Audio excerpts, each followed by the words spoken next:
Bom, eu tô hoje aqui recebendo um amigo que é muito especial, Luan Freitas. A gente já estava trabalhando ontem, inclusive, né? A gente já podia ter gravado até ontem, porque a gente tá, toda vez que o Luan para aqui um pouco em São Paulo, a gente se reúne, porque sempre tem assunto, eu, Luan, Michel. A gente tem uma família, né? A gente tem um Temos uma povo que a família, gente não temos esquece, uma né? aliança, conexão de coração. Ali na Lins a gente tem o Robson, que é nosso Robson. parceiro. Tem uns caras que a gente não se desgruda, né? E o Luan, eu tenho a oportunidade de... Eu já tô começando assim, meio que do meio, porque o Luan é um cara que, na pandemia, ele me abençoou com a ideia desse programa, na verdade. Porque a gente tava parado e eu falei pro Luan, vamos gravar alguma coisa entre a gente? Aí você falou assim, rapaz, só se for... Como sempre o Luan faz. O Luan falou assim, só se for agora. Como sempre, o pastor Zé também faz, quando eu preciso de alguma coisa. Pastor, preciso disso, ele vem aí.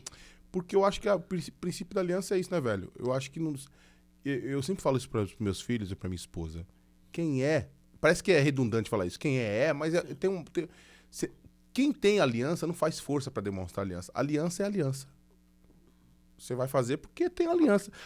Aliança não se explica. Sim. Aliança... É algo construído de coração. De né? coração. Então, não tem essa onda. Então, o Luan é um desses caras que não podia faltar nessa nova temporada. Que honra, que privilégio. Porque você tem um peso na minha história. Então, você que não conhece, Luan Freitas é um dos maiores ministros de louvor que eu conheço, assim. Olha isso. Um músico, um pai de família, um exemplo. Seja bem-vindo, mano, ao programa. Gratidão. Você falando que eu tenho um peso na sua história, imagina você na minha. Não tem como eu contar meu testemunho se eu não falar de Osés, não falar de Michel, não falar de David Dufour, não falar de Maico. Os caras que me abraçaram aqui em São Paulo, que me abençoaram, que eu carrego pra minha vida inteira e que sempre que eu tenho a oportunidade de abençoar também, eu sempre dou o chamado, né, pra esse exército. Vamos lá, galera, eu tenho uma guerra aqui pra vencer, preciso de vocês. Você investe em muitas pessoas, né, cara? E prontamente a gente faz, né, acontecer na simplicidade, às vezes sem muito recurso, mas o recurso maior é o talento de vocês. Eu lembro de você chegando em São Paulo, e é isso que eu quero deixar registrado aqui. O Luan é um exemplo de alguém que, assim, você falou de pouco recurso. Você chega em São Paulo, vai me corrigindo se eu estiver falando alguma coisa errada. Você chega em São Paulo com uma guitarra, talvez, é isso? A guitarra, ela veio depois, você acredita? Uau! Eu vim em São Paulo só com a minha passagem de vinda. Porque até as minhas roupas estavam passando por um processo de transição. Você chega em São Paulo porque meu cabelo tinha acabado de passar por um processo de transição. Eu tinha acabado de cortar meu cabelo. Você chega por causa de uma promessa. Eu só tinha fé. Era a única que é o mais coisa importante. que eu tinha. Que é o mais importante. Só tinha fé. Eu tinha certeza que ia acontecer, que ia dar certo. E uma oportunidade, né? Uma oportunidade. Quando eu encontrei... Eu tava com esse desejo no coração de gravar um disco. E estavam surgindo algumas canções. E o Michel foi para Salvador para fazer um workshop e tal. Eu tenho, assim, anos e anos de amizade com o Michel. E a gente se encontrou. Falei, pô, mano, aceitei Jesus, que barato, que da hora. Aceitou Jesus que ano, mano? Foi muito rápido, irmão. Foi, assim, foi um processo, né? De 2012 até 2015 eu fui vivendo processos com Deus. Só que em 2015 eu falei assim, não dá para fugir do Espírito Santo, não. Eu vou entregar tudo. Então, foi justamente um pouquinho mais final de 2015, eu já estava com esses planos aí de gravar um disco. Você vem de uma carreira secular, me fala. Isso, eu comecei lá em Salvador como guitarrista, muito novo, né? Música de rua, pagodão da Bahia. Por influência, a música chega na minha vida por influência da minha casa, né? Da minha família, meus tios, meu tio é guitarrista, cantor, compositor. E na minha casa sempre teve muita música boa, assim. Meu pai colecionava disco de blues, de jazz, então sempre ouvi muita coisa boa, né? Mahavishnu Orquestra, Jean-Luc Ponty, de Purple, enfim, várias coisas. E isso era as coisas populares e as coisas mais... O violão entra na sua casa nessa fase, na sua vida? O violão, eu começo a tocar violão no violão do meu tio, assim, em cima da cama, do quarto. Porque os meus pais divorciaram cedo, eu tinha 1 ano de idade. E aí a minha mãe volta para casa da minha avó. Por parte da minha mãe, são 7 filhos, 5 homens e 2 mulheres. Ok. Não era um lar cristão assim quando eu nasci. Hoje, graças a Deus, né? Jesus alcançou a minha família, a minha Inclusive, tem um casa. projeto da sua irmã que você tá cuidando disso, você cuida disso, né? E minha prima, tem uma prima minha também que tá vindo bem. É uma felicidade ver Deus fazendo essas coisas, né? Mas o violão do meu tio em cima da cama, uma revista de cifra. De repente eu abri a revista e entendi que é ali que tinha que colocar o dedo e fui tentando tocar, meio que o som sem sair Sozinho, direito. cara? Sozinho. A primeira música que eu aprendi a tocar foi Maluco Beleza, do Raul Seixas. É só o pai? É dó. É verdade. É. E aí já tinha pestana, né? Primeira música já tinha pestana já. Eu apareci do nada, assim, de repente tocando violão, porque antes disso, desse negócio de tocar, eu só ouvia. Era o quê? Eu ouvia, ficava com os encaixes cantando junto, né? E meu negócio era bola, era jogar bola. Eu ia treinar de manhã, ia pra escola, filava aula pra poder jogar bola. Apanhava, porque tinha hora pra chegar em casa, eu ficava até mais tarde pra jogar bola com a galera mais velha. Mas nesse momento que eu apareci do nada tocando Maluco Beleza, aí meu tio falou, olha, ele tá tocando. E começou a me dar um auxílio. Sempre tem alguém que vê na gente, né? Então esse cara foi seu tio que meio que identificou. Não sei. Sei. Dentro de casa, assim, desde criança, sempre... Porque o meu tio é amigo do meu pai, né? A minha mãe conheceu o meu pai por intermédio do meu tio, assim, eram amigos músicos. Então sempre tinha ensaio lá em casa, bateria, galera. Meu tio sempre teve som, sempre teve guitarra. Uma casa sempre cheia de música. Cheio de coisa, né? De vídeos, enfim. E aí ele começou a investir. No que ele começou a investir, meu pai já morava no interior. Então quando meu pai soube, meu pai começou a alimentar esse sonho. Toda vez que meu pai ia me ver, ele trazia alguma coisa, uma influência, uma videoaula. E aí eu comecei a estudar guitarra, né? Tocando, aprendendo. Aí conheci alguns amigos, né, da igreja que estudava, a gente fazia jam. Só que aí os meus amigos da rua, que eu jogava bola, já era música da rua. Então, tipo assim, eles tiveram a ideia de fazer uma banda e meio que me convocaram pra essa banda. Só que eu curtia o quê? Rock and roll, né? Música instrumental. Okay. Mas nessa época eu ouvia Gambale, Greg Howe. Uau. Eu amava, né? Ficava o tempo todo, ia pra escola com Discman, né? Na época, dentro do trem. Bom e velho Discman. Ia, voltava. E aí, nesse processo, eles me convenceram. Ele falou, você tá na Bahia, né?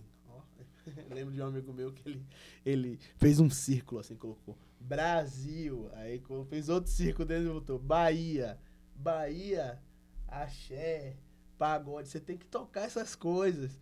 Me convenceram, eu comecei a tocar com eles. A gente começou a tocar. Você começou primeiro entendendo rock, depois os amigos trazem você pra sua cultura local. Isso. O quanto isso aí pra você, olhando friamente agora, quanto foi importante você ter enveredado também pelo caminho cultural da Bahia, pra hoje você entender mais de música? Isso é o maior pilar da minha influência, eu acho.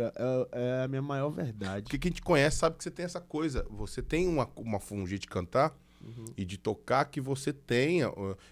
Você vai cantar o worship, você vai cantar o black, você vai cantar o rock, mas você tem um jeito de Luan, jeito ali de onde você veio. Essa mistura junto com as influências, né, que a gente acaba recebendo na caminhada.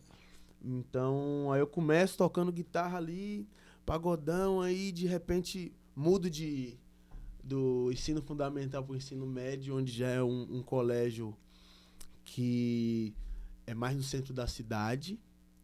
E aí já tem a galera que toca nas bandas grandes. Então, a partir desses amigos de sala de aula, eu começo a tocar. Isso já na escola, já começa a entender. Já ensaiar nas bandas grandes e tocar e profissionalmente. E nesse processo, nesse tempo, eu tinha 15 para 16 anos, foi quando a minha casa começou a ser alcançada por Jesus, né?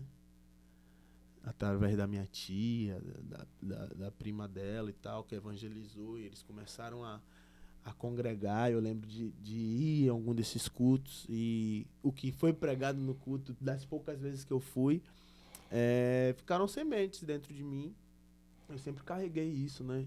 Que Jesus é o único Senhor e Salvador, que sobre idolatria, né? Então sempre guardei meu coração com essas coisas, sempre respeitando também os amigos. A sua mãe, antes dessa fé, ela era um praticante católica? Católica. Você tinha essa Aí, religiosidade já dentro da sua casa? Essa coisa? Já, a gente ia, essa né? religião? Lá perto de casa tinha uma igreja católica. Inclusive, o diácono, o padre, era muito amigo da família. Ah, então já vem um... Eu ia pra catequese. Já vem um ranço aí, já vem. Então tem muitos louvores que eu já ouvia na minha infância. Então, de criança, assim, dessas músicas que eu ficava lendo. Na cifra e tal? Não, um encarte do CD antes de violão, de criança, que ficava na frente do som. A gente ouvia muito Djavan, enfim. Mas de música religiosa era Padre Marcelo, Aline Barros, Diante do Trono. Né? Que era o que alcançava todo mundo, toda né? Casa, toda casa tinha aquela coisa, tinha né? um CD do El Chan, por exemplo, eu acho. Na Bahia. Não tem como. Boa. Não tem como. Eu já fui em lugares da Europa que, tipo assim, não tem como não citar o Brasil e não falar da história do El Chan. Assim, musicalmente. Os caras rodaram o mundo inteiro, né? E depois de um tempo você conhecer os caras, tipo assim. O compadre, e aí, meu sobrinho?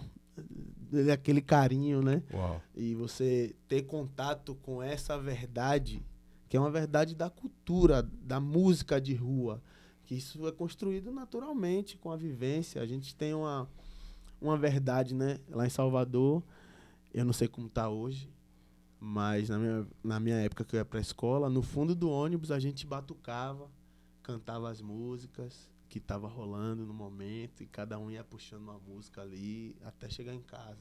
Isso é cultural. Então o batuque, eu ando na rua me batucando, assim. É coisa que já é natural do lugar que eu vim. É muito forte isso. Então eu carrego essa influência com força. Essa influência a gente percebe em você a ponto das suas composições serem impactadas por essa influência, né? Tem uma música sua, Nada é em Vão. Sim. Que eu tive a oportunidade de ver ela nascendo, de ver você produzindo ela junto com a gente e tal. E a gente percebe que ela tem essa melodia do Luan, essa coisa que não são caminhos normais, mas ao mesmo tempo você consegue... Porque eu vejo que você tem uma melodia que não é natural, a construção dela, mas ao mesmo tempo você derrama ela numa harmonia, numa construção de base que todo mundo pode tocar. Sim. Você costuma dizer isso, né? Porque parece que não, mas eu vou falar de fora. A sua melodia não é normal. O jeito que você cria uma melodia. Mas, ao mesmo tempo, você derrama essa melodia numa base que todo mundo pode tocar. Mais simples, né? Qual foi esse caminho? Esse caminho... Não tem explicação. É muito natural isso. Porque você vem de uma coisa... Porque, analisando você até agora... O seu primeiro disco, agora falando do seu primeiro disco, ele é mais... Ele é simples, o disco simples, ele é mais eclético. Sim. Porque agora você já criou uma linha sua de trabalho, de compor e de seguir. Eu tô errado? Me corrija. De coisas que vão acontecendo, né? O simples é mais eclético? Não. Mais musical? Porque eu vejo que tem mais black, tem muito mais coisa. Tem mais Bahia. Sim, a gente gosta de tudo, né? A gente tá sempre aberto pra tudo. E a gente respeita o tempo, né? Tem muito isso do tempo. Hoje a gente tá vivendo o quê? O que é que precisa ser dito? De qual forma precisa ser dito? Você vê que eu escrevi uma canção, uma Descansa, né? Tá se preocupando à toa, o diagnóstico do homem não significa nada.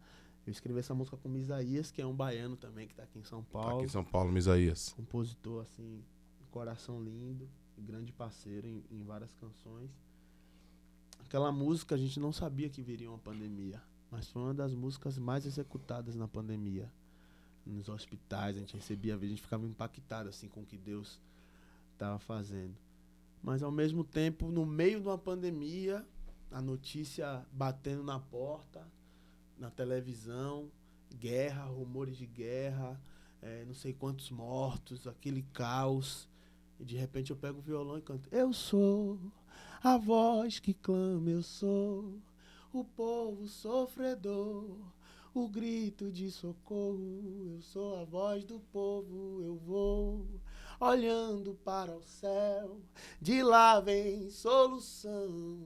Derrama, por favor, porque aqui embaixo o amor já esfriou. Pandemia, Guerra Fria, dentro da televisão.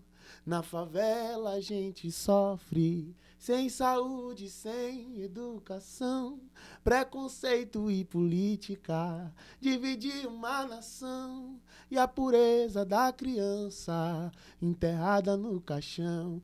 Essa notícia foi do menino que bala perdida e tal. Olha isso aí. João Pedro, se eu não me engano. Eu lembro de você me mostrando dentro do meu Fiat Uno. Sim. Então é coisa do Você tempo. falando, pastor, acabei de... Não tem explicação colocar pandemia, Guerra Fria, dentro da televisão, da favela, a gente não tem... Sem saúde, sem educação, é coisa que... Tinha algum viés? Não, não tem, nasceu. Nasceu, fluiu. Numa época de tanto viés, de tanto lado, fluiu, de tantos assim. lados, você construiu uma música que aflorou, era um aquilo sentimento que eu Deus tava, tirou. o sentimento que eu tava querendo falar naquele momento, sem levantar uma bandeira para um lado, mas apontando que nem só de pão viverá o homem, mas a palavra pode transformar. Coração é a terra fértil, tem que regar para germinar. O amor é a fonte. Precisamos praticar e parar de tanta hipocrisia, porque o remédio é amar. Meu Deus do céu. Né? Isso eu me incluo nesse rolê aí. Eu tô falando, precisamos praticar. Eu também preciso praticar. Isso eu tô ministrando pra mim também. Não tô apontando o erro de ninguém. Mas tô colocando, expondo isso de uma forma... Cara, a gente precisa amar mais. A gente precisa viver o amor e parar de tanta hipocrisia. Porque às vezes na nossa vida a gente é levado, né? Sem perceber pra alguma situação ou pra defender qualquer bandeira. Mas trazendo para o lance da composição, eu acho que é o tempo. É o tempo. Vai ter o tempo de celebrar, que a gente vai estar aberto para celebrar. Vai ter o tempo de denunciar. E a questão musical vai muito daquilo que a gente tem como referência e também com aquilo que a gente carrega. Então vai fluir naturalmente. Na verdade, quando você fala disso, de composição, é o tempo. Eu entendo muito, porque eu já tive um jeito de pensar e compor que hoje não me cabe. Mas, ao mesmo tempo, eu já revisitei o jeito que eu compunha. Sim. E eu falei, isso aqui é precioso, eu preciso voltar a pensar assim, né? Acho que qualquer artista passa por isso. Quando ouve algo, olha, isso aqui é legal. Isso aqui eu esqueci um pouco disso, preciso resgatar isso um pouco. Essa música que você falou, que você acabou de cantar, ela é uma das primeiras que você coloca no preto e no branco, que você traz ao preto e no branco. Vamos falar um pouco agora de preto e no branco, que é um projeto que Deus te coloca, né, que Deus te coloca e você... uma grande plataforma que Deus abre uma porta. Quero agradecer aqui Clóvis, né, que me indicou na saída dele. Ele falou, não, tem uma família que pode fazer parte. Michel também, que apoiou. O Alex, que fez o convite. O Amândio, que me abraçou, né? Junto com os meninos, Silas e Fad. Abraço pra Amândio Lessa. Fad. Toda a família Preto no Branco. Silas, todo mundo. Vocês estão preparando coisas bonitas, né? Preparando coisas. E é um aprendizado, né? Porque a minha vida inteira... O que o Preto no Branco impacta você? Desde o princípio, porque... Você traz essa música numa pandemia... O Preto no Branco, falando de Preto no Branco no contexto geral, ele surgiu junto com a minha conversão. Peraí, isso aí eu não ligava. Antes do Preto no Branco sair, eu já tinha acesso às gravações, porque foi quando o Michel foi para Salvador, o Clóvis também foi. E a gente chegou a assistir todo o DVD antes de sair. Então foi algo que alimentou a minha fé também nesse processo. Então sempre foi um grupo que sempre fez parte assim dessa construção, né? O Clóvis também é uma grande influência, o Pastor Oséias é uma grande influência, o próprio Thales é uma grande influência, porque quando eu viajava com a banda, né, que eu cantava a banda Golaço, a gente... Você era da banda Golaço. Porque depois de um tempo como guitarrista... Isso a gente não falou. Eu fui convocado... Luan era guitarrista. Luan tocava guitarra. Em várias bandas, né? De pagodão da Bahia. Banda Fantasmão, que o Thierry cantava. Banda Fantasmão, Thierry. Pissirico. Pissirico. Entre outras. E lembro que a gente, voltando de viagem, eu morava num bairro chamado Boca do Rio, que tem muitos músicos. E todos os músicos, cada um de uma banda, né? E era um sábado. No domingo tinha uma festa de bairro. Um trio parado, festa de largo, a gente chama lá, né? Festa de? Largo. Festa de bairro, um trio parado e as bandas locais do bairro, assim, tocando, as bandas. E a gente decidiu tocar, assim, de última hora. Vamos tocar, vamos montar a galera aqui pra tocar. Vamos. Isso vocês, quando Sem você fala sair, vocês, quem? eu os amigos, Ah, né? os amigos, Músicos amigos, de ok. diversas bandas diferentes, assim, uma panela. A gente montou essa panela, na hora de tocar não tinha ninguém pra cantar. Aí os caras me empurraram pra cantar. Aí eu fui na loucura, né? Cara. E aí gravaram esse show e colocaram no Orkut, numa comunidade chamada Adoro Meu Pagodão. E aí o pessoal começou a comentar, pô, No extinto legal, Orkut. legal e tal, não sei o que. Os meninos aí empolgaram e falaram, vamos fazer uma banda, velho. A gente sai das bandas aqui, vamos fazer uma banda, você cantando. Eu falei, você tá doido? Tá preparado pra passar fome, menino? Eu não sou cantor, não. Menino, não, vamos. E tal. Sempre tive uma coisa muito boa, assim, de conduzir a banda, né? Eu não tenho... Nunca tive... A experiência que eu tive cantando foi na prática, já no palco. Eu nunca tomei aula, nem estudei, nem sabia nem como respirar, nem como falar. Simplesmente me colocaram lá, eu fui fazendo, puxando o trio. Primeiro ano eu já peguei logo um circuito do Campo Grande, 9 horas cantando. Né? Cara, eu não sei o que é 9 horas cantando. 9 horas cantando com um monte de tambor atrás, não é com piano. É com Essa foi a sua primeira pancadaria já. Eu lembro que a gente gravou. Isso foi o quê? Foi um pouco antes de setembro de 2011. A gente gravou um CD promocional e colocou na rua. E esse CD começou a tocar nas favelas. Quando você fala colocar na rua, você... soltar na internet, okay. Colocar... Porque na época era aquele CD físico, né? A gente fazia as cópias, comprava a mídia virgem. Meu Deus. Fazia as cópias e ia colocando nos carros e tal, na porta das festas, das casas de shows.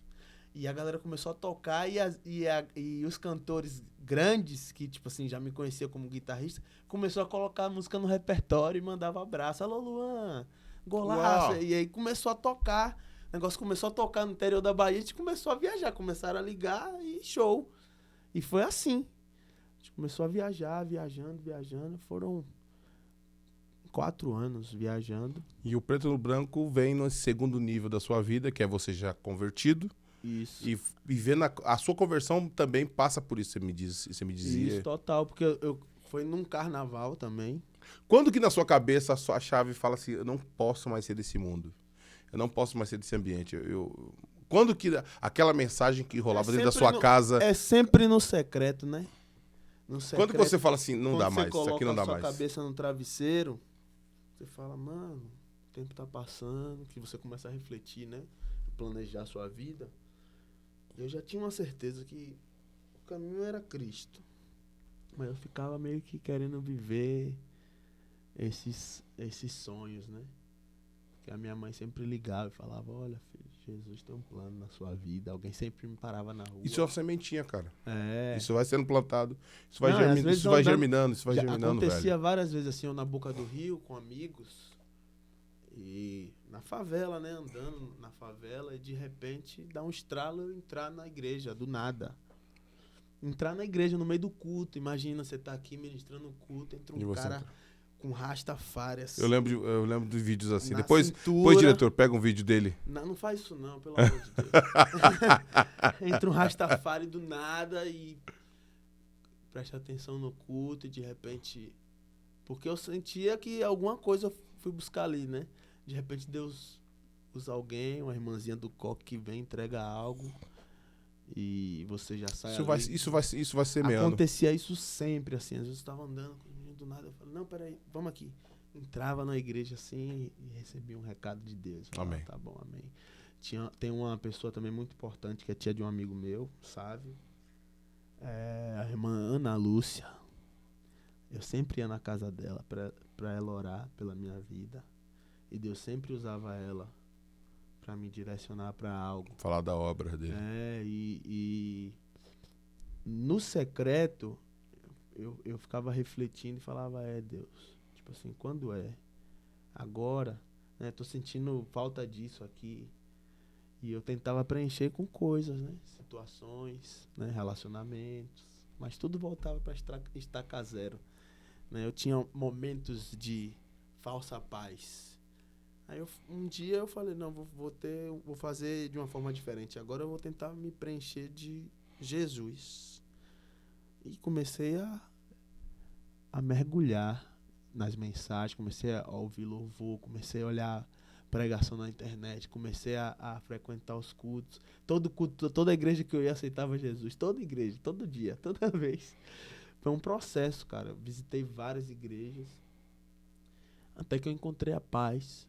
Eu falei, quando eu encontrei essa paz, eu falei, agora... Tô nisso. Eu tô nisso aqui. Tô nisso com força. E não abro. Esqueça.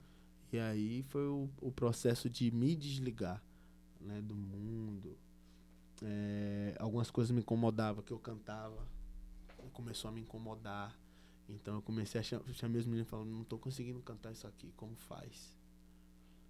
E eu lembro que em um carnaval, eu sempre conto isso, eu tava cantando, de repente uma criança surgiu com um bilhete. E aquilo mexeu muito comigo. No bilhete tinha escrito, Deus manda te dizer que você vai cantar pra ele. No carnaval, no meio do carnaval. Na cidade de Baxios, uma terça-feira de carnaval. Último show da agenda de carnaval. Eu lembro, sempre depois do carnaval tem um tempinho, né, de recesso, as bandas dão uma parada. E aí nesse tempo, foi um tempo assim que eu fiquei me enchendo de Deus em casa. E quando voltou os shows, eu sentia nojo, assim. Não queria mais ser daquilo. Tava me sentindo um peixe fora d'água. Aí eu olhava pra trás. Aí tinha a Michelle, que é produtora da banda. Eu lembro que tava cantando no show e tinha uma música que era tipo um pagofunk, assim. Um negócio bem zoado. E eu cantando aquilo e por dentro falando assim, Deus, até quando eu vou ter que cantar isso? Eu não quero mais cantar isso. Me tira daqui. E o show rolando, eu olhava pra trás assim... A banda, tipo assim, mano, você tá, sei lá, tá diferente. Aí eu lembro que uma pessoa entrou uma banda pra dar uma canja. Foi quando eu desci pro camarim. Eu agradeci tanto ao cantor que subiu pra dar canja e chamei a Michelle e falei, pô, não quero mais estar aqui. Ela falou, não, mas não era o seu sonho. Você não gosta tanto de estar junto. Eu falei, eu gosto de música e tal, mas já deu. Parece que o tempo chegou. Aí passei por um processo, irmão, ainda tentando meio que fazer do meu jeito, mas quando o Espírito Santo quer fazer, é do jeito dele, não tem como correr. Tem hora que pega e você fala assim, Deus, tá bom, como é que é pra fazer? E aí você encontra a paz que excede todo entendimento. E foi assim, na minha vida. Aí veio esse processo, encontrei o Michel, o Preto no Branco, né? Já conhecia, assim, antes de ser lançado, né? Primeiro, assim, algo que me impactou muito é aquele vídeo do Trio Save, Preparado. Ele tem preparado. Que quem me mostrou aquilo foi Cara de Cobra. Cara de Cobra, percussionista. Um abraço, nosso irmão. Cara de Cobra é demais. E aí, depois trocando maior ideia, assim, com o Clóvis, ele foi apresentando o Preto no Branco. Já me apaixonei de cara, assim, pelo projeto e já acompanhava por ser amigo, né, de Michel, do Clóvis, aqui em São Paulo. Pessoas que me acolheram, assim, de forma incrível. E aí lancei na MK o nosso álbum que nós construímos juntos, né? Você veio com sentimento já com música. Eu me lembro de você chegando em casa, nós construímos aquele álbum, você falou assim, você tinha já na sua cabeça o que queria. E aí você reuniu um pessoal que é a gente, é eu, você, o Luan Murilho. Na verdade, o Michel foi a peça-chave, né? Que ele trouxe pessoas... Porque o Luan Murilho nessa época tava no Preto no Branco. Isso. Na verdade, eu no Praise, o Luan Murilho no Preto no Branco. O Luan Murilho, a gente dividiu, eram 10 faixas, eu e o Michel, né? A gente, não, vamos separar 2 para cada guitarrista. Não, essa música aqui é a cara do Deio, essa aqui é a cara do Cacau. Pessoas que ele conhecia, que ele ia pedir e ia gravar de boa. Essa aqui é a cara de não sei quem, essa aqui vai ser o Luan. E eu lembro que o Luan chegou pra gravar 2 músicas, só que ele foi tão rápido, tão preciso, que ele gravou as 7 músicas do disco. É verdade, bicho. Foi numa tarde, assim. Uma tarde lá na ele minha matou, casa. Ele falou, vamos aproveitar, tá fluindo, já vamos pra próxima. Michel é bem prático, né? Bem prático. E aí depois, eu lembro que você chamou o Dani do Flow pra gravar algo que você tava produzindo, não lembro se era Tágira, não lembro o nome da cantora. Da Bahia. Isso. De Léus. E o Dani do Flow tocando guitarra Foi Tágira. e tocando violão. Eu me apaixonei também pelo jeito dele tocar, assim, o pop, né? Violão, poucos tocam como o do For. E eu lembro que em Nada é em Vão, eu falei, eu quero um negócio voz e violão. O álbum já tava tudo pronto, né, pastor? Verdade. Que tem a resenha. Tem a resenha que você fala... Não, e você falou assim... Não, o disco tá pronto, vai ficar inventando música. Eu já fiquei meio assim, falei, rapaz, já tá onde tudo vai? certo, pô, já tá tudo bonitinho, já tudo editado. Vai inventar música? Eu falei, não, pastor, é uma música tranquila, é só voz e violão mesmo. Aí ele falou, eu vou chamar o Dani do Flow, vai ficar bonita. Aí eu lembro que você falou assim, brincando, você pode chamar o Pixinguinha. Não precisa, o disco tá pronto. O disco tá pronto, você tinha razão. Aí, nessa época, eu tava tocando também, né? Já tava aqui em São Paulo. Eu comecei a ajudar, É verdade. Né, os meninos da banda do PA, que o Alan foi jogar a bola, quebrou o braço. E aí eu fui substituir o Alan por um tempo tocando guitarra. Acabou que ele se recuperou, voltou e falou, não sai não, mano. Como é que você passa esse tempo em São Paulo, nessa fase? Eu nunca te perguntei, se eu te perguntar aqui no programa, como é que é?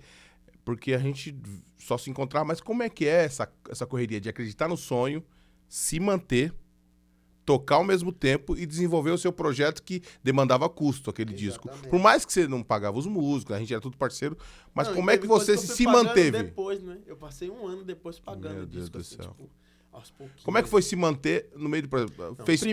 Isso você falou, de ser sub, né? Mas como é que era esse dia a dia seu? A chave importante do meu pontapé inicial foi um tio meu que me acolheu no primeiro mês, né? Ele me acolheu lá em Itaquera, então eu saía de Itaquera pra ir lá pra Lins, né? Cara. Pra sua casa. E eu ajudava meu tio no escritório dele, a gente saía na madrugada pra colar as coisas do supletivo. Detalhe, eu também nessa correria de música, eu não finalizei o meu ensino médio, né? Quando eu comecei a tocar nas bandas, eu automaticamente larguei o colégio. Ok. Então, tinha essa lacuna da minha vida também que Jesus precisava organizar. Então, eu já caí de cara no primeiro mês com o Michel num processo de desligamento do Praise, né? Então, eu fiquei meio que aguardando ele ainda pra gente começar as gravações. Então, nesses primeiros meses, eu tava de boa, disponível, porque na casa do meu tio, ele tinha um enteado que tinha um quarto, só que esse enteado foi morar com o pai, então ficou um quarto livre, que foi o quarto que quando eu cheguei de Salvador, eu fiquei lá por esse tempo. Então eu ficava ajudando ele no escritório, ele tinha curso de supletivo, automaticamente eu já comecei a fazer esse curso e já me formei. Concluí, fiz até vestibular, comecei a cursar a produção musical na Embi Morumbi. Uau, cara. Por influência do nosso amigo Ricardo Braga. Ricardo Braga, um abraço. Que foi um presente. Conheci também. Ricardo Braga por causa de você. Isso, na verdade, eu também não conhecia Braga. A gente conheceu o Braga através de Michel. Através de Michel. Ele tocava no Teatro Mágico e em um dia de gravação ele colou, né? Colou, lembra disso? E a gente deu risada, rolou aquela conexão. E aí rolou isso. Nesse primeiro contexto, assim, eu meio que ajudava meu tio. A gente saía na madrugada, Guaianazes, noite fria, assim, com uma bicicleta, um balde de cola de goma, colando no esporte a divulgação do curso que ele dava e tal. E Deus foi te honrando. E aí disso, eu vinha, saía de lá, ia na Lins, sua casa, e ali automaticamente eu fui conhecendo a galera toda da Bahia, né? O Ninho eu já conhecia, assim, de vista de antes, por intermédio de pessoas que eu já conhecia. Robson. Do meio. Robson eu conheci nesse período. Robson, Renatinho. Ebert. Silas.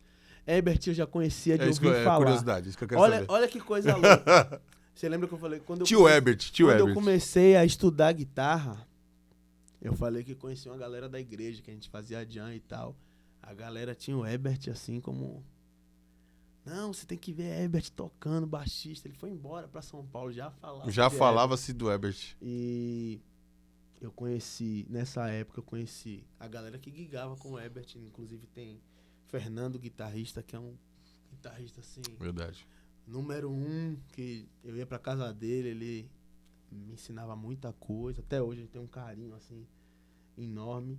Aí tem George Batera, Verdade. que tocava com o Ebert. Era Jorge é uma demais, gig Não, pesada. gig- Léo, irmão de George. Meu Deus do céu. Já... Era Léo, George, Fernando e Ebert. Hum, Aí tinha Edvan, Pote, Jaco, Israel. Já era uma galera de uma outra geração, assim, que admirava os caras, sacou?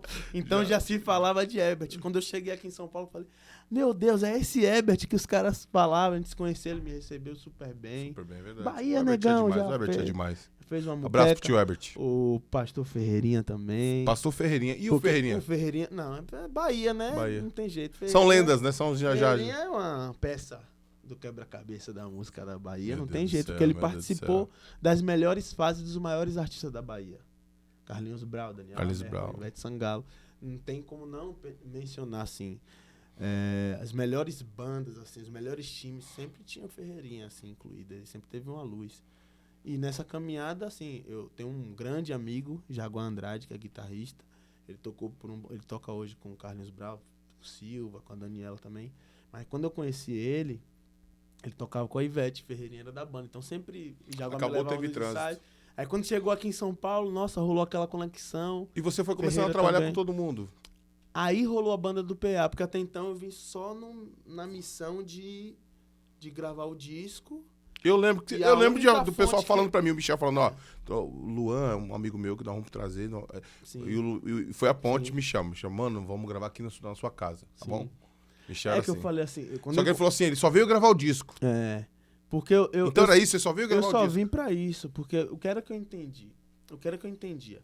Eu comecei a pesquisar mesmo, mergulhar no lance do louvor e tal, e eu percebi que a linguagem da música da Bahia, de estúdio, de captação, de mixagem, não que não tenha, mas o que estava no meu alcance era do som que eu fazia, do pagodão da Bahia. Os Mas caras você têm a queria, linguagem mas da você ia rua. transcender, você queria transcender. Só que as músicas que eu tava escrevendo, ainda não tinha nada nessa linha. Eu lembro de uma oração que eu fiz. Eu falei, Senhor, eu não vou escolher estilo, ritmo. Só falar que se eu me der uma rocha pra gravar, eu vou gravar. Eu sou teu, faz o que o Senhor quiser. E aí surgiram, as canções eram numa pegada mais pop. Eu falei, Michel, essa linguagem, eu acho que aí a galera de São Paulo tem mais essa linguagem e tal. Ele falou, pô, lá com o Pastor Osés a gente fala com ele, pô, a gente grava lá as prés, depois eu vou pro estúdio. Eu lembro que ele comentou até do estúdio DSN na época. Eu lembro disso aí. Apesar que depois a gente gravou tudo no Caramboré, Caramboré. depois no... Eu lembro tudo. Caramboré, Estúdio Ville, Michel. O Luan é fogo. e agora Estúdio Ville, bicho. Estúdio Ville, depois lembra o de tudo. EPA. Depois Então o foi EPA. um processo, assim, foi um processo com muita paciência, né? O Foi um disco feito com paciência. Foi o quê? Um ano? Porque passamos por 3 estúdios, né? Foi o quê? Foi um ano? Foi um ano, mas depois de pronto, eu tive que voltar pro estúdio pra refazer algumas vozes, que a MK pediu alteração de texto. Esse disco não tava pela MK, você fez, Tudo independente, tanto o clipe quanto o disco. nada em vão. Nada em vão. Você fez o disco e você fez... O A clipe sua cabeça também. era fazer o disco e o clipe nada em vão, era isso? Não, era fazer o disco e fazer todos os clipes. Que fé, mano. Essa é maluquice. E aí, o que era que me mantinha financeiramente nessa época? Pergunta que eu te fiz. Que eu larguei tudo e tal. Porque tinha a banda, né? A banda trazia um respaldo, mas a gente investia muito, assim, na banda. O que entrava, a gente investia, colocava outdoor, comprava instrumento. Eu tinha um estúdio lá em Salvador também. Então, quando eu me desliguei disso, o que restou foi o lance do direito autoral. Porque o meu custo de vida, eu zerei tudo, né? Então, eu tinha estúdio, eu tinha muita coisa, assim, de custo de vida alto. Então, eu meio que dei uma freada nisso e comecei tudo do zero. Minha roupa, tirei toda a vaidade. Isso aí é adorar a Deus. Então, o que vinha era o necessário, assim, de ECAD, que dava pra pagar, assim, a conta do celular, o aluguel. Era, tipo, assim, bem contado, ainda dizimava. Onde Deus vira nisso? É. Onde Deus começa a trabalhar com você de uma forma que você fala, pô, consegui ver, isso aqui vai dar certo. Consegui. Pra você chegar no que você vive hoje, Eu por exemplo. não, pra te falar a verdade, Deus organizou tudo. A minha vida financeira, eu comecei a entender de coisas Acho que é importante você falar pras pessoas. coisas que eu gastava que não tinha necessidade. Porque você teve que dívidas que eu fazia que não tinha necessidade. Um monte de amigo também que colava, que acabava gerando... Só ônus. que não agregava. Então, Deus começou a me reeducar também financeiramente. Com essa lance de separar a primícia, né? De se preocupar. Sua relação com sua relação com a entrega a Deus, com o dízimo, com as ofertas. Isso era um detalhe. Porque a entrega maior era a minha vida mesmo. Eu peguei a minha vida 100% e falei, Senhor, é tua. Entendeu? Tipo, eu zerei tudo, mano. Zerou tudo. Zerei tudo. Tava ali servindo a igreja, mas assim, o que precisasse, eu tava ali, a minha vida disponível pra Deus. Você lança o disco e o disco é um sucesso. A música Nada é em Vão, na minha cabeça, depois vem várias desse disco que a gente começa a cantar, você começa a cantar Você já começa a fazer agenda, inclusive, em relação a isso. Eu não fazia agenda. Quando não é isso? rolou o convite da MK, que foi um negócio também de doido, que um monte de gente me chamava e falava, mano, como que você fez pra poder assinar com a MK? Eu falei, irmão, não fiz nada. Eu não fiz nada. Foi Deus. Porque eu vim pra São Paulo, nós gravamos o disco, eu retorno pra Salvador. E aí, em uma conversa, né, de transição, né? Porque eu saio do pagode, começo a ir pra igreja, começo a viver esse lance do louvor. E aí o meu amigo Thierry, ele tá muito conhecido hoje, né? Mas ele sai do pagode também e muda essa chave da vida dele de estilo, vai cantar sertanejo, né? A rocha, a sofrência, enfim. E a gente tinha muito tempo sem se ver, a gente já tinha morado junto, a gente faz aniversário no mesmo dia, né?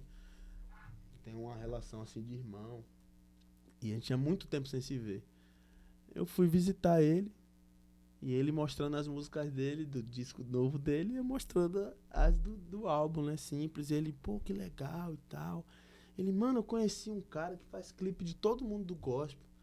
Falei, pô, quero gravar um clipe. Ele, pô, vou passar o contato. Ele me passou o contato do Thiago Mac. E aí eu entro em contato com o Thiago, assim, tipo assim, com fé, porque eu não tinha grana. Falei, mano, eu quero gravar um disco, tal. O Thierry me passou seu contato, sou parceiro, sou irmão do Thierry. E aí, o que é que você pode fazer por mim? Mandei as músicas, passei a ideia do que tava na minha cabeça. Ele primeiro já me passou um orçamento de 60 mil reais. Porque ele mora em Boston. Hoje já é difícil? Imagina na época. Na época. E, tipo assim, não era que ficou caro. Era orçamento do que tava na minha cabeça de ideias pra poder fazer. Eu falei, amém, eu vou orar e vai aparecer alguém aqui. Eu tava com a fé muito... É isso aí, é isso aí. Assim, decretei mesmo, vai aparecer alguém, vai conseguir esse dinheiro aqui, vamos ver. Se não der, nada em vão, né? Se não é bem essa lição. Amém. E aí, cara, semanas depois ele me liga. Fala, Luan, eu recebi uma proposta pra fazer um trabalho aí na Bahia. A gente vai gravar um clipe aí, eu e meu sócio. E vou ficar 2 dias off. Eu não posso voltar sem gravar pelo menos um clipe seu. Uau. Olha Deus agindo. E aí um orçamento de 60 mil reais eu paguei só a diária dele e do parceiro dele. Aleluia. Deus é fiel. E Deus é misericordioso. E tudo ali naquele tudo clipe. Se encaixando. Tudo se encaixando por Deus, porque o roteiro era outro. Só que assim como a gente tinha uma demanda de tempo curta, a última música que entrou no disco. Um outro amigo meu chamado David, que é diretor de vídeo também, é um grande parceiro, ele deu a ideia, você podia gravar, ele ouvia a música, essa música eu penso você num barco, assim, e tal. Os caras tinham montado um outro roteiro, só que não dava pra cumprir. A produção pra cumprir esse outro roteiro precisava de grana, não tinha. Do outro roteiro que o David, né, mencionou, jogou no alto, era um barco. E eu cheguei na casa da minha avó, meu tio, eu tenho um barco. Aí me levou no lugar lá do barco dele, que ele pesca. E os caras piraram, assim, na locação. Na vibe. Na locação, falaram, aqui mesmo, tá tudo certo. Gravou. A gente acordamos cedo. A equipe de produção é minha irmã. Você tem ideia? É isso aí, mano. Eu saí da Boca do Rio, que era o bairro. A minha avó, minha família, mora em Itacaranha, que é um bairro da suburbana aqui. Os caras estavam no centro, no Campo Grande. Eu saio daqui do meu bairro, com a roupa que eu tava, de chinelo e tal, encontro os caras, levo eles para uma outra locação que não deu certo, não dava para entrar nessa locação, que era ali na Gamboa, só que tava tendo uma festa e tal, não dava para descer.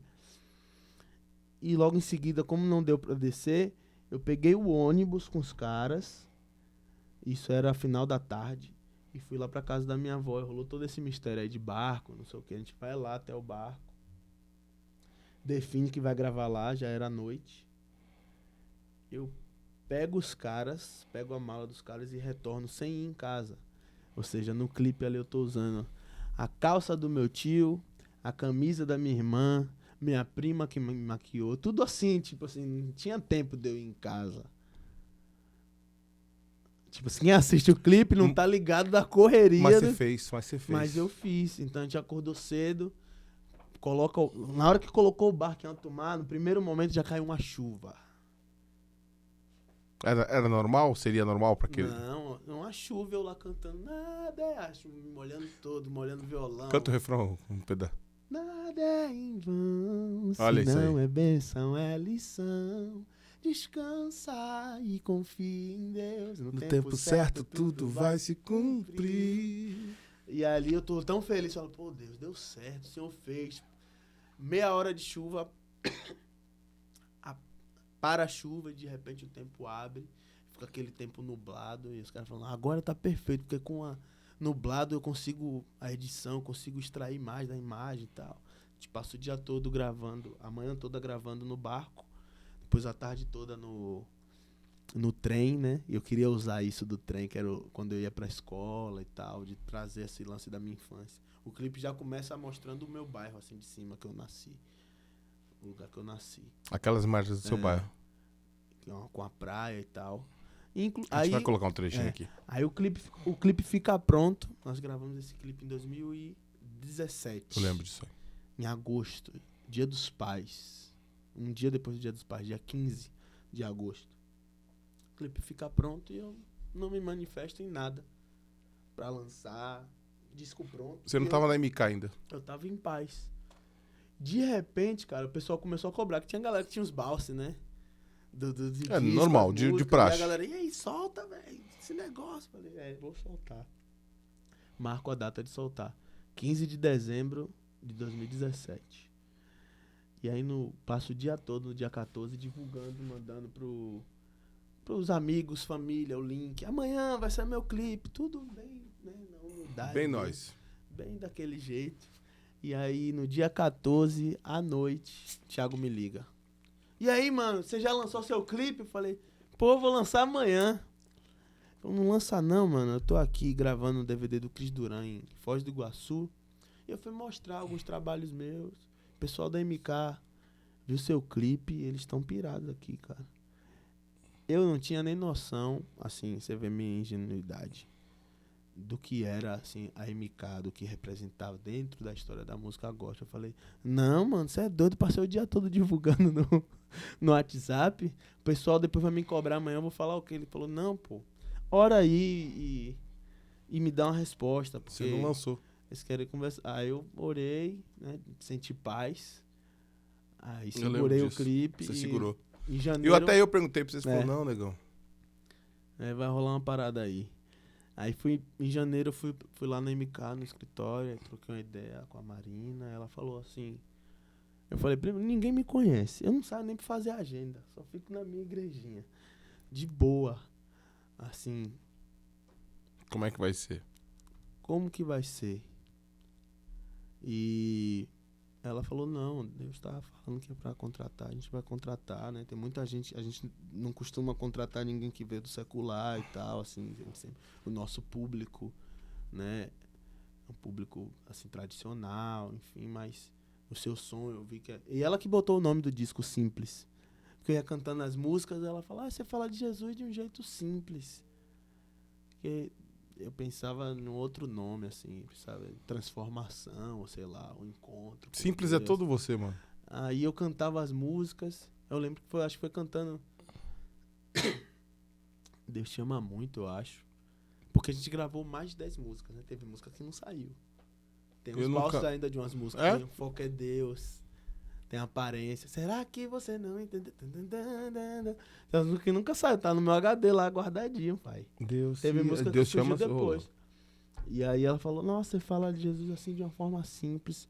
O álbum poderia ser simples. Eu falei, gostei. Ela colocou o nome do álbum. Só que nessa época tava a transição, né? Do físico para o digital. Aí nós lançamos. 17, 18 tava começando realmente Isso, a alinhar tudo. isso. Aí saiu o físico, lançamos o single Nada em Vão, depois o disco todo. E aí logo em seguida, eu já saía, né, pra fazer a agenda. Falei, Deus, e agora? Agora eu quero também, tipo assim, fazer como eu fazia antes e tal, de compor para outras pessoas. E comecei nesse projeto de compor. Aí me juntei com o Isaías, fui encontrando outros parceiros. E começou a compor. E enviando música. A primeira canção que foi gravada do gospel minha foi o Preto no Branco que gravou junto com Jeremias Reis. Uma música chamada Língua dos Anjos. Jeremias Reis é um menino que ganhou o The Voice Kids. Minha e do Misaías. A Língua dos Anjos? É. E aí logo em seguida foram entrando outros, né? O pessoal da Sony também foi pedindo música. E depois veio Descansa, que foi assim, um divisor de águas. E aí na semana, eu lembro na semana que eu escrevi Descansa, foi uma semana que eu tava esperando a resposta, assim, Deus, falando, Deus, qual é o próximo passo? Agora já lancei o disco, mas e aí? E agora? Agora, o que é que eu faço? Eu tava pensando em fazer o EP, eu orei, na semana, assim, a gente escreveu Descansa, dias depois o Alex me ligou. E aí, bicho? Tudo bem? Alex Balaio. Alex Passos, isso. Eu tava em Salvador, tava no shopping com meu pai. E meu telefone tocou e já tinha o número dele salvo, né? Por conta dos meninos e tal, já teve algumas outras coisas, só que eu não tinha contato com o Alex. Ele me ligou como se já fosse próximo, assim. E aí, bicho, beleza? Tô na sua terra, bicho, quero te ver. Falei, e aí, mano, beleza? Vamos se ver então. A gente marcou, se encontrou, ele me explicou toda a situação, né? Que o Clóvis estava pensando desculpa, em sair e que ele deu o nome e tal. Ele deu outros nomes de quem seriam os integrantes. A gente conversou, eu falei, essa semana eu fiz uma oração e perguntei a Deus qual era o próximo passo. Eu acredito que isso aqui é uma resposta de uma oração. E aí, depois o Alex sumiu. Só foi aparecer depois, 6 meses depois, assim. Ele, e aí, bicho? Pô, gostei, você ficou calado, não comentou com ninguém, que te chamaram pra ele. Eu fiquei na minha, né? Então, tá preparado aí, pô? Vou te ligar daqui a pouco pra te apresentar os outros integrantes. Já foi assim, tipo, chamada de vídeo. Oi, galera, sou Alex Passos, aqui tá Luan, aqui tá Silas e Afad. Fala aí cada um da sua vida. Ah, No vocês se início da conheceram assim? pandemia, Vocês se conheceram conheceu assim? assim, por chamada de vídeo. E aí todo mundo falando, eu sou o Luan, 30 anos, não sei o que, blá, blá, blá, blá. E o primeiro contato nosso foi pra gravar a primeira música, primeiro single. Primeiro contato pessoalmente. Qual é esse primeiro single? Tamo Junto. É uma música, um groove, assim. A gente gravou o clipe, assim, no ápice da pandemia. Saímos daqui de São Paulo de carro pra ir pra Minas. Com todo aquele cuidado. Álcool em gel, máscara, distanciamento. E aí seguimos. Aí foram surgindo depois as outras canções. São 2 anos, né? O Preto no Branco ficou 1 ano parado. Assim, só fazendo as lives, mas falo parado em relação a lançamento. Lançamento. Né? Lançou Tamo Junto, que foi algo assim meio que de cara, assim, eu não... Eu fui um dos que falei, eu acho que não é por aí, não é esse caminho, mas Foi uma música legal, né? Um lançamento que tinha que lançar, tinha que entregar pra gravadora. E logo em seguida, depois veio Tá Chorando Por Quê? Aí veio Sua Voz, o desenhista, e aí tem mais coisa nova vindo. Tem mais coisa nova Tem vindo. mais coisa nova vindo. E nesse meio, eu vejo que Deus fortalece de novo aquele que é o projeto que você starta, que é, né, simples. Ao mesmo tempo que se Deus te apresenta o Preto no Branco, agora Deus não só te fortalece dentro do Preto no Branco, que hoje você é uma das vozes, junto com Silas e com o Fadi, que são vozes importantes dentro do projeto Preto no Branco, mas também você não para mais agora. Deus te deu uma voz. Sim. Uma voz profética, uma voz que fala. Tava dizendo no bastidor, toda vez que eu abro o Instagram, vejo o Luan em algum lugar longínquo, Sim. né?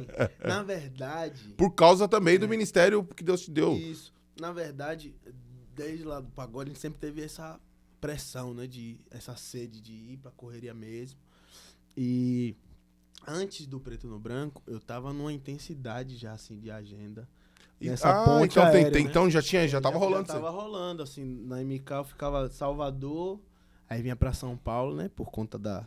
Qual a diferença de você estar num Preto no Branco, uma estrutura dessa? Eu sei que parece que é uma pergunta simples de responder, mas às vezes as pessoas não sabem, quem tá assistindo a gente. Qual a diferença de você estar numa estrutura como Preto no Branco e você estar na estrutura do Luan, que é o seu sonho? São duas vantagens, né? Fala pra galera. A vantagem do Preto no Branco é que você tem alguém fazendo por você.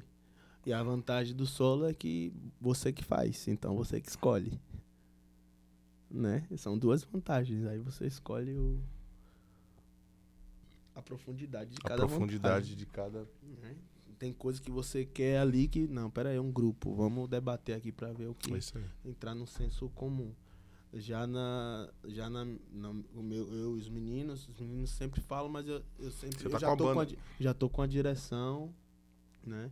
E na maioria das vezes, assim, eu saio com banda mais nos eventos da Bahia, né? E em alguns outros eventos eu já saio sozinho, voz e violão. Então tem muita coisa que é assim. Em São Paulo você faz muito mais voz e violão. Rio de Janeiro você faz muito mais voz e violão. Então, nessa época da MK, eu ficava nessa ponte aérea, né? Porque nesse processo, né? A gente pulou essa parte, eu acabei pulando. Nesse processo do disco, eu acabo conhecendo a Joyce. Né? A gente depois, né? Um abraço pra irmã Joyce Isidoro. Noiva e depois casa, né? Que foi... Serva do Senhor. Testemunha canta demais, meu Deus do céu. Como é que é isso aí dentro de casa? Um canta, outro canta, misericórdia. Ela é demais, né? Eu aprendo muito, assim, com o que ela carrega. Porque diferente de mim, ela nasceu num lar cristão e numa família... E a família dela é musical também. Que é referência, que é musical, que é coluna, assim, né? Na música gospel do Brasil, então os Isidoros, é uma escola, né? Meu Deus do céu. Os Isidoros, os Furtados. Os Furtados, os Isidoros com S e os Isidoros com Z. Rola essa. Rola isso aí, olha. Rola essa. Tipo, a tia da Joyce, mano. Tipo, tá aqui, ó. A tia Gina, qualquer momento pode virar culto, ela vai no carro e pega pandeiro, tambor e... Eu já vi vídeos de vocês rolando manto, violão. Tem aniversário, parabéns. Meu Deus do céu. Vira culto. Aniversário agora da avó dela, 90 anos. Você é ativo, Da avó Alaide, alugaram um sítio, uma semana, com a família toda. Quase 100 pessoas. E aí no dia dos parabéns mesmo, marcaram pra fazer um culto. O culto tava planejado pra começar, pastor Zé, às 18 horas. E terminar às 9 pra bater os parabéns. E aí? Foi num sábado, e porque no outro dia, domingo, todo mundo tem os tios, todo mundo é pastor, né? Meu sogro tem igreja pra cuidar. Não tem resenha não, tem compromisso. Não, o culto começou 9 horas e terminou 4 da manhã. Vai dando oportunidade, vai abrindo o coração, vai adorando a Deus e rola já um manto, um mistério. A gente percebe que você tem tudo isso que Deus colocou na sua mão. É porque você tem noção da família. Sim. Hoje você tem uma aliança muito séria com a sua esposa, Joyce Isidoro. E você tem uma igreja onde você se fixa, que faz parte de tudo que você decide na sua vida. Sim. A sua base é o seu casamento e é essa igreja. Sim. Não é isso? Hoje você é líder. Na minha casa, no meu lugar que eu sou Como abastecido. Como é que é? A igreja é lugar que eu aprendo. Né? Eu aprendo muito. A DNT. Inclusive, coisas a igreja, ela me treinou para fazer parte do Preto no Branco. Me explica. Porque até então era solo, né? Era só eu cantando, era meu disco, minhas ideias. Então, quando eu começo a fazer parte ali da igreja e começo... Você ministra, Lu. Começo a aprender, na verdade, não é nem ajudar, é aprender ali com eles. Eu começo a ter Vou de novo repetir a pergunta. eu começo a entender o que é caminhar como grupo, como vocal. Você já tá respondendo. Então, isso foi meio que um treinamento. Porque eu fiz a pergunta de Luan pra Preto no Branco e agora Luan pra igreja. Isso, a igreja é a minha casa, assim, o lugar que eu sou abastecido para poder derramar nos lugares que o Senhor me leva. Muda o processo de composição, também participando da igreja? Ah, não, e muda total. A igreja tem muito de fazer versão, né? Eles têm isso. A família tem. Tem não, isso aí, meu tem isso sogro, aí. ele senta assim, 2 minutos, pai. Aí você acha até que, pô, isso aqui não vai rolar não. Quando canta, bate certão. Vocês gostam Ele muito de tem o versão. dom. Tem muita... O Juninho também tem uma cabeça muito boa. Juninho é o líder de louvor. Homem de Deus. Um abraço pro Juninho Isidoro. E a gente tem um monte de música junto, pai. As versões, eu sou ousado já. Olha! Já vou colocando meus pitacos também. Já vou entrando pelo meio, colocando meus pedaços. Agora também o tio Gerson tá perto. É uma escola, assim. Você é alimentado... Alimentado, assim, com o bruto, né?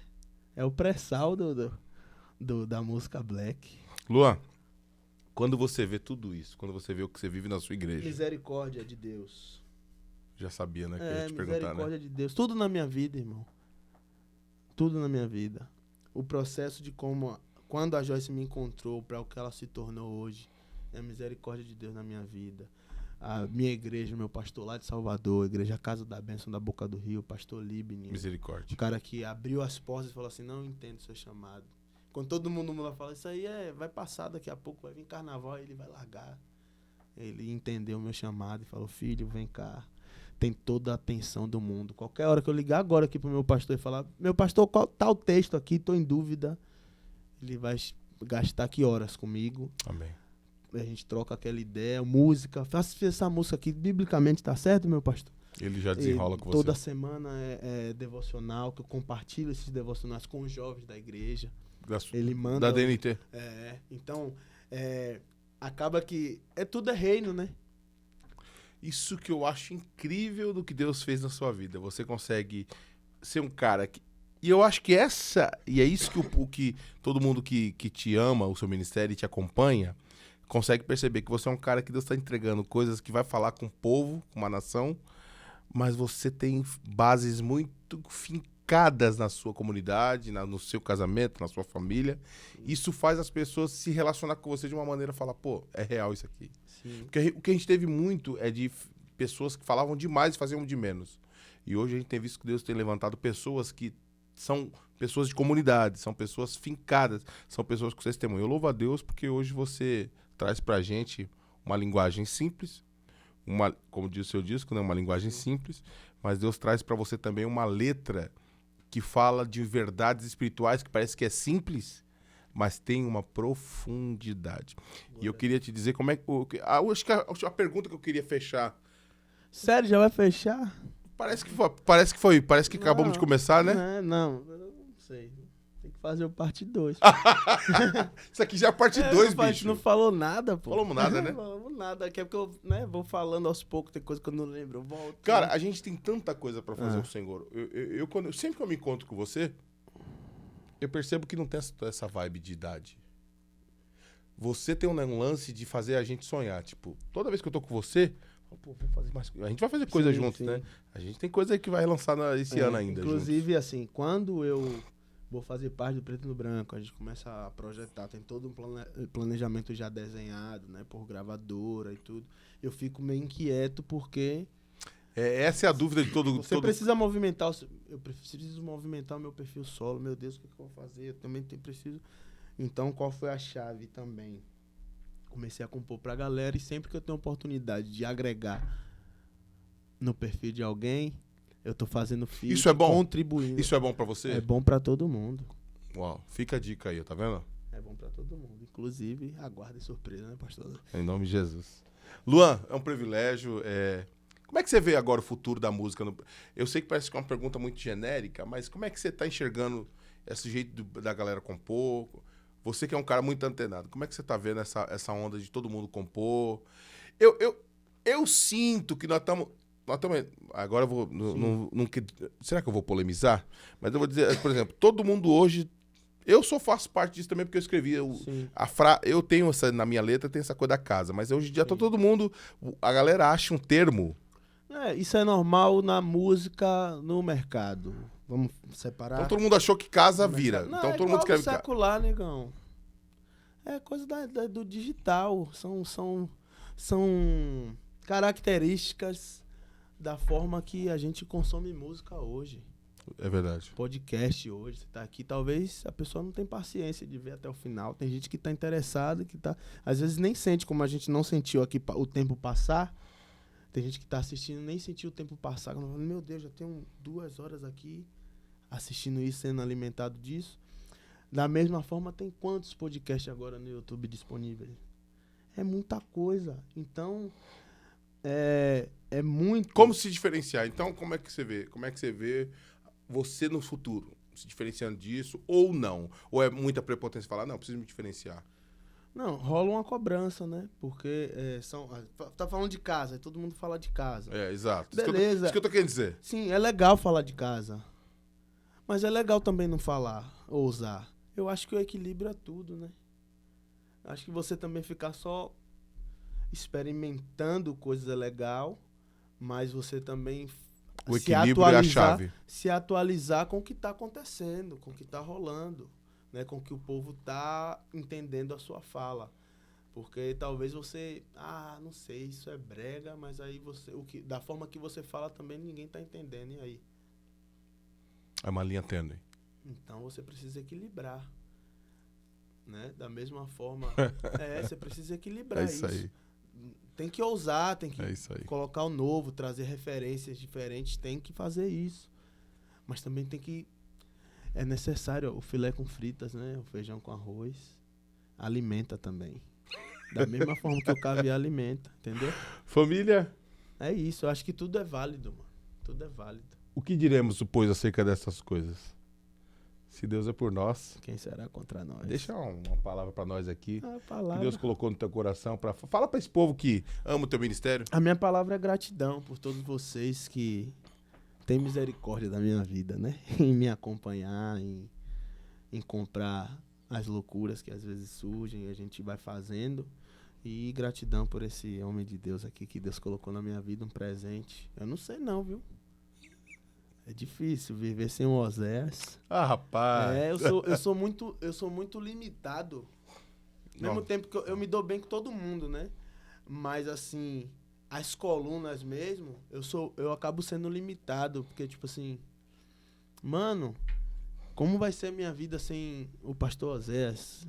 Que é um socorro, assim, próximo, tipo assim, como sem o pastor Oséias, sem um Pierre, que é um parceirão. Pierre, misericórdia. Minha história com o Pierre é maravilhosa. Ele é um grande produtor hoje do mundo do samba. Olha só. Ó. Não é o Pierre Onassis, cantor do Lodum, é Pierre Onassis, produtor musical, que é um menino novo. Olha, presta atenção à minha história com o Pierre. Pierre era fã do Fantasmão, tocava guitarra do interior de Sergipe. Ele ia pro show do Fantasmão, ficava na minha frente, tipo, pedindo palheta. De fã, aquele negócio todo. O tempo passou, ele me acompanhava, e aí na cidade dele tinha uma banda, só tinha um tecladista na banda. O tecladista meio que não ia, alguns shows, eu vou aprender, vou tocar também. É sério? Ele aprendeu a tocar, ele começou a fazer as coisas de sampler, de percussão e tal. E aí eu lançava as músicas da minha banda, ele gravava tudo, né? A percussão era riquíssima. Sampleava as paradas? Ele sampleava e executava tudo. Aí nessa ele foi se destacando, postando os vídeos, eu falei, não, vou trazer Pierre pra Salvador. Levei o Pierre pra Salvador, aí coloquei ele pra tocar no Fantasmão, depois ele tocou com o Ed, ele foi se reinventando e fazendo essas coisas. E aí, logo em seguida, eu trouxe ele pra produzir algumas coisas com o Escandurras, que é um grande amigo. Escandurras também, a gente gravava, fazia as músicas, né, precisava gravar as guias, eu falei, Pierre aqui, mata pau. Através disso ele fez várias composições que o Harmonia do Samba gravou, acabou que chamou a atenção do pessoal da Harmonia. Ele hoje é produtor musical do Harmonia. É isso aí. Só que dentro desse processo, Pierre, ele aceitou Jesus na mesma igreja que eu, foi batizado pelo mesmo pastor, tocou na mesma igreja que eu, morou no mesmo bairro que eu, hoje está casado, mora em Feira de Santana. E é um amigo irmão que também, tipo assim, sempre É me outra socorre. coluna. Hoje é outra coluna, né? Já com essa veia Bahia. Meu Deus. E ele acaba também, eu acabo também sempre socorrendo ele. Ontem e hoje ele me chamou 2 vezes, falou: "Irmão, tô com jingle aqui. Tem que ser no ranço do pagode". Eu Vem. falo: "Beleza, pô, tô um pouco gripado hoje, peraí". Aí baixa ele: "E aí, gravou?" Eu gravei, é um take só, né? Eu mandei aí, tá bom? Precisa fazer uma coisa? Não, já foi, tá tudo certo aqui. A gente gravou aqui um dia desse um jingle. Também. Você não, não perde, né? Porque é nossa musicalidade. A gente tem nosso dia a dia e a gente tem a coisa tem que continuar fervendo. Isso faz parte, né? Um Michel, pô, um Dani Dufour. Ó, o som, nada em vão. É o dedo do Dani Dufour, não tem pra onde correr. Já verdade. criou uma identidade. Já criou. Aí depois você vem A gente tava ouvindo. Aí você vem depois pra tá chorando por quê, negão? Que é uma bomba, assim, um hit. É o dedo, eu priorizei. Quando a música chegou pra mim, eu corri lá no EPA, falei: "Dani, pelo amor de Deus, escuta isso aqui". Aí eu fui direcionando ele, eu falei: menos, deixa mais simples. Isso aqui, mais é fino, ok, vamos, gravamos. Gravei uma guia, mandei pro pessoal lá. E tá aí. Tal que tá. Um monte de testemunho pra glória de Deus. E tem a mão desses parceiros, né? Maicon, meu Deus, o que é Maicon na nossa vida? A gente tem dívida de O amor coração, com muita gente. né? Não tem jeito. Não tem como pagar. Não Só tem como Jesus. pagar. Então, a minha palavra hoje é gratidão, em tudo dar graças. Agradeça sempre pelas suas alianças e por todas as pessoas que te cercam, que contribuem, e aquelas que também acabam te perseguindo, porque essa perseguição só te faz evoluir. Então, seja grato. Tamo junto? Tamo junto. Obrigado, irmão. Segue nosso canal, olha, vai ter corte, vai ter um monte de coisa pra você. Segue o canal de Luan também. Sim. Tem lançamento esse ano? Tem muita coisa pra chegar, né, pastor? Eu que pergunto. Você conta. Fica com Deus. Deus abençoe.